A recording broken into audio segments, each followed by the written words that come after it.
ನಮಸ್ತೆ friends, welcome to taste and tell. Soya pepper fry ಮಾಡಿಕೊಡು ಅಂತ ಕೇಳಿದರು. ನಾನು ಅದಕ್ಕೆ ಮಧ್ಯಾಹ್ನ ಊಟಕ್ಕೆ ಹಂಗೆ ಸೈಡ್ ಡಿಶ್ ಚೆನ್ನಾಗಿರುತ್ತೆ ಅಂತ ಮಾಡೋಣ ಅಂತ ಮಾಡ್ತಾಯಿದ್ದೀನಿ. ಇದಕ್ಕೆ ಬಂದು ಜೀರಿಗೆ, ಸೋಂಪು ಮತ್ತು ಕಾಳುಮೆಣಸು ಇಷ್ಟು 2 ಸ್ಪೂನ್ ತೊಗೊಂಡು, ಚಕ್ಕೆ ಲವಂಗ ಸ್ವಲ್ಪ ತೊಗೊಂಡು ಚೆನ್ನಾಗಿ ಹುರಿದ್ಬಿಟ್ಟು ಪೌಡ್ರ್ ಮಾಡಿ ಇಟ್ಕೋಬೇಕು. ಒಗ್ಗರಣೆಗೆ ಶುಂಠಿ ಬೆಳ್ಳುಳ್ಳಿ ಪೇಸ್ಟು, ಹಸಿಮೆಣ್ಸಿಕಾಯಿ 4, ಒಣಮೆಣ್ಸಿಕಾಯಿ 2 ಮತ್ತು ಕರಿಬೇವು, ಈರುಳ್ಳಿ ಒಂದು 3 ಇಷ್ಟು ತೊಗೊಂಡು ಒಗ್ಗರಣೆಗೆ ಎಲ್ಲ ಕಟ್ ಮಾಡಿ ಒಗ್ಗರಣೆ ಹಾಕ್ಕೊತಾ ಇದ್ದೀನಿ.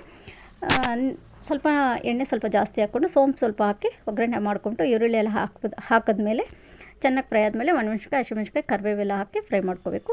ಆಮೇಲೆ ಶುಂಠಿ ಬೆಳ್ಳುಳ್ಳಿ ಪೇಸ್ಟ್ ಹಾಕಿ ಚೆನ್ನಾಗಿ ಸ್ವಲ್ಪ ಅದು 2 ನಿಮಿಷ ಫ್ರೈ ಆದಮೇಲೆ ಖಾರಕ್ಕೆ ಧನಿಯಾ powder 2 spoon, chilli powder 1 spoon, 1/4 teaspoon ಅರಿಶಿನ, ಗರಂ ಮಸಾಲ 1 ಸ್ಪೂನು ಇಷ್ಟು ತೊಗೊಂಡು ಮಿಕ್ಸ್ ಮಾಡಿ ರುಚಿಗೆ ತಕ್ಕಷ್ಟು ಉಪ್ಪು ಎಲ್ಲ ಹಾಕ್ಬಿಟ್ಟು ಸ್ವಲ್ಪ ನೀರು ಹಾಕಿ ಉಪ್ಪು ಖಾರ ಮಿಕ್ಸ್ ಮಾಡ್ಕೋಬೇಕು, ಅದು ಬೆರಿಬೇಕು ಸರ್. ಆಮೇಲೆ ಸೋಯಾ ನೆನೆಸಿಟ್ಟಿರೋದನ್ನು ನೀರೆಲ್ಲ ತೆಗೆದುಬಿಟ್ಟು ಹಾಕ್ಬಿಟ್ಟು ಮತ್ತೆ 1/4 ಲೋಟ ನೀರು ಹಾಕ್ಕೊಂಡು ಚೆನ್ನಾಗಿ ಮಿಕ್ಸ್ ಮಾಡಿ ಒಂದು 5 ನಿಮಿಷ ಲಿಡ್ ಕ್ಲೋಸ್ ಮಾಡಿಟ್ಟು ತೆಗೆದುಬಿಟ್ಟು ನಾವೇನು ಪೌಡ್ರ್ ಮಾಡಿಟ್ಟಿರೋದು ಅದನ್ನು ಹಾಕ್ಬಿಟ್ಟು ಒಂದು 5 ನಿಮಿಷ ಬಿಟ್ಟು ಇಳಿಸ್ಕೊಂಡ್ರೆ ಟೇಸ್ಟಿಯಾದ ಸೋಯಾ ಪೆಪ್ಪರ್ ಫ್ರೈ ರೆಡಿ ಆಯಿತು. ಇದಕ್ಕೆ ನಾನು ಮಧ್ಯಾಹ್ನಕ್ಕೆ ಟೊಮೆಟೊ ರಸಮ್ ಮಾಡಿ ರೈಸ್ ಮಾಡ್ಕೊಂಡಿದ್ದೆ. ತುಂಬ ಟೇಸ್ಟಿಯಾಗಿ ತುಂಬ ಚೆನ್ನಾಗಿತ್ತು. Thank you friends. see you in the next vlog.